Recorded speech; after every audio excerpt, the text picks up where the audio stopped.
কি বলবো? আমরা বলবো যে আমরা কোথায় কোথায় আছি? আমরা ঢাকা বিশ্ববিদ্যালয়ের অধিভুক্ত না, আমরা ন্যাশনালেরও না, আমরা কোথায়? আমার তো কোনো পরিচয় নেই। আমাদের বদরুন্নেসা কলেজ বললে বলে যে কোথায়? এটা কি কোনো কলেজ? এটা তো অনার্স নেই।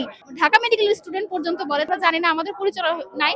আমরা পরীক্ষা দিছি 100 মার্কের, ভার্সিটিতে যেভাবে নেগেটিভ মার্কিং থাকে সেভাবে পরীক্ষা দিয়ে আমরা আমাদের যোগ্যতা দিয়ে আমরা এখানে ঢুকছি। আমাদের প্রশ্ন যথেষ্ট কঠিন আসছে, কিন্তু আমরা সবভাবে পরীক্ষা দিয়ে চান্স পেয়ে এখন আমরা কোনো পরিচয় পাচ্ছি না। আমরা চাই যে অধ্যাদেশ আসুক। আমরা অনেকদিন ধরে আন্দোলন করতেছি, তাহলে আমাদের কেন ভর্তি দিল? আমাদের কথা আমাদের কি হবে? আমরা ন্যাশনালে অন্য যেখানে ভর্তি হয়েছিলাম সেখানে আমরা ক্যান্সেল করছি, ভার্সিটিতে চান্স পেয়েও চাইনি। তাহলে এইসব মেয়েদের আমাদের কি হবে? আমাদের ভবিষ্যৎ কি?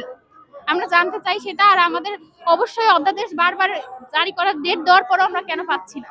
4-5 বার এভাবে ডিলে করার পরে আজকে আমরা চাচ্ছি যে কালকে জারি হওয়ার কথা, যেন কালকে জারি হয়। আমরা সেটা অনুরোধ, আমাদের বিনীত অনুরোধ।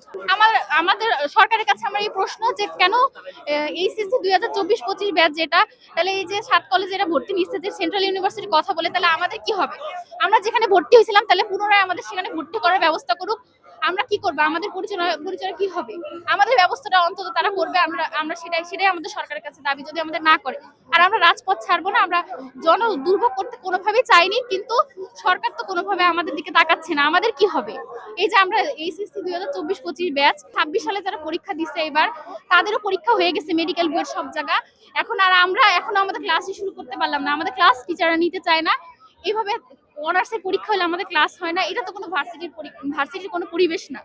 কোনো ভার্সিটি এরকম থাকতে পারে না। একটা ভার্সিটিতে কোনো হল থাকবে, সবকিছু থাকবে, সেরকম কোনো সুযোগ সুবিধা আমরা পাচ্ছি না।